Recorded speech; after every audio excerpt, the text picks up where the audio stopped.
तो इसके पत्नी का नाम था बेगम हजरत महल, इसका दूसरा नाम था महक परी, है ना, इसे महक परी कहा गया, है ना, इसे महक परी कहा गया, या इसी को कहा गया मुहम्मदी खान, है ना, इसी को क्या कहा गया, मुहम्मदी खान कहा गया। कहने का मतलब यह है मेरे भाई कि यह जो अवध है, इस अवध के राजा का नाम था वाजिद अली शाह, और इसके पास बेटा भी था। इसके बेटा का नाम है बिरजिस कादिर, इसकी पत्नी भी है बेगम हजरत महल, और इसका जो नाम है महक परी या मुहम्मदी खान, इसी का नाम है। समझ में आ रहा है? सोचिए, क्या इस डॉक्ट्रिन ऑफ लैप्स, क्या राज्य हड़प नीति या लॉर्ड डलहौजी का नीति क्या इस अवध के ऊपर लग रहा है? नहीं लग रहा, क्योंकि इन्होंने अपने राज्य हड़प नीति में कहा था कि जिसके पास अपना बेटा नहीं होगा उसका संपत्ति अंग्रेज के हवाले हो जाएगा। लेकिन इसके पास तो अपना बेटा भी है, इसके पास अपना बेटा भी है, पत्नी भी है, खुद है, और इसके दरबार में लगभग बहुत सैकड़ों की संख्या में सैनिक काम कर रहा है, लाखों की संख्या में सैनिक इसके यहाँ काम कर रहा है। कोई खाना बनाने वाला है, कोई घोड़ा को खिलाने वाला है, कोई बावर्ची है, बावर्ची मतलब खाना बनाने वाला, कोई नाई है जो केस काटता, बाल काट रहा है, और सबको घर से बेघर करने का नियम यह लगाया। 1856 ईस्वी में इस अवध के ऊपर कुशासन का आरोप लगा दिया।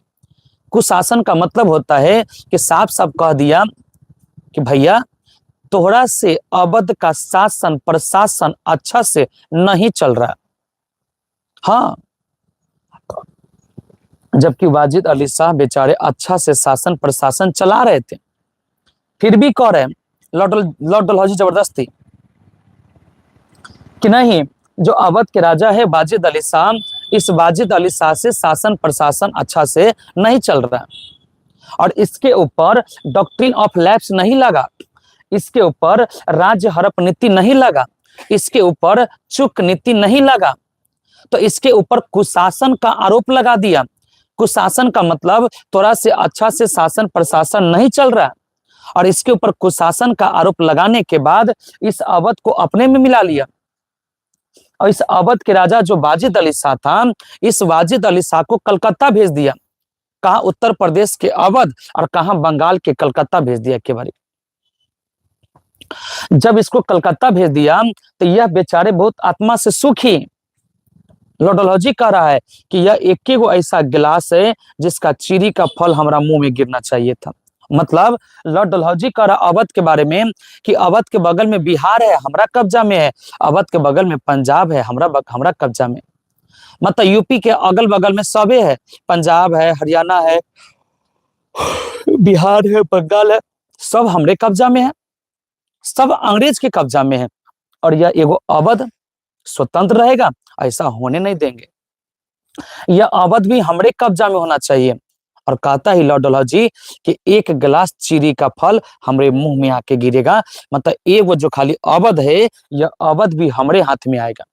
इसका कहने का मतलब यह है, गांव में लोग कहता है चले ना आवे तो अंगनमा टेढ़, है ना, लोग इसका मतलब कुछ और है ना, इसका मतलब कुछ और है, मतलब लूट तेरा खुद नहीं है, चलना कैसे जाता है, अब तू कह रहा कि अंगने टेढ़ है।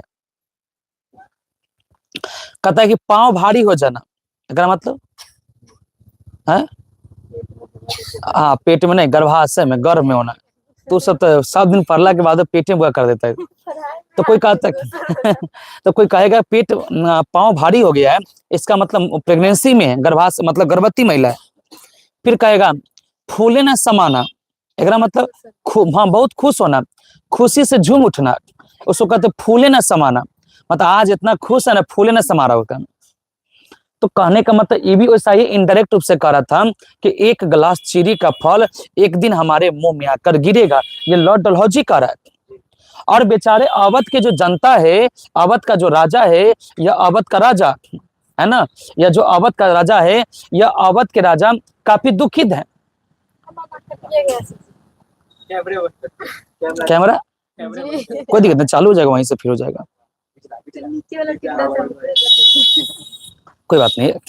तो जो वाजिद अली शाह है, जिसे टिपाया टिपो, हाईलाइट काट लो वहां से।